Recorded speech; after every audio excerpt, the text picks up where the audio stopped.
माशाअल्लाह ला हौला वला कुव्वता इल्ला बिल्लाहिल अलिय्यिल अज़ीम। अऊज़ु बिल्लाहि मिनश शैतानिर रजीम। बिस्मिल्लाहिर रहमानिर रहीम।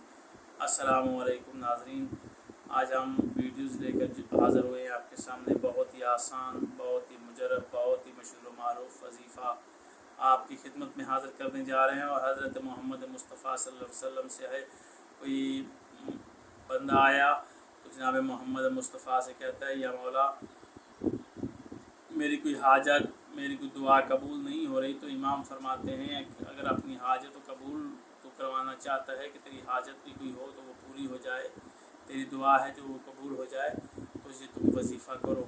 तो ये आज मैं वज़ीफ़ा आपको बताने जा रहा हूँ। वज़ीफ़ा आपने करना है, इंशाअल्लाह आपकी जो भी हाजतें होंगी, इमाम नबी फरमाते हैं कि 100 हाजतें इंसान की पूरी होंगी जो मुसलमान ये वज़ीफ़ा करेगा।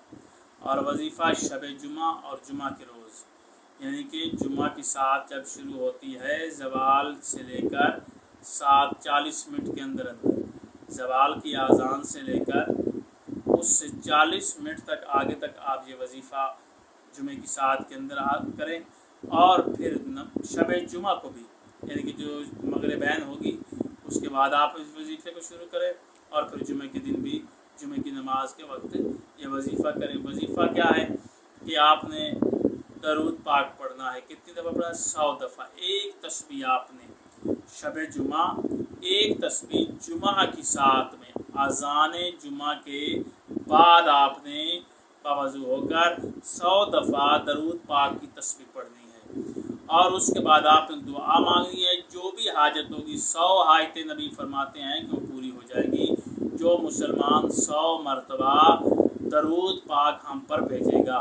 तो आपने जब दरूद पाक पढ़ना है 100 मरतबा, तो कहना है कि मेरे अल्लाह इस सवाब, जो सवाब है इस दरूद पाक का, ये हमने आले मोहम्मद पर जो भेजा है, इसके सदक़े हमारे रिज़्क़ में इजाफ़ा अता फरमा। जो भी आपकी हाजत हो, जो भी आपकी परेशानी हो, वो आप मांगेंगे, इंशाअल्लाह अल्लाह ताला पूरी फरमाएगा।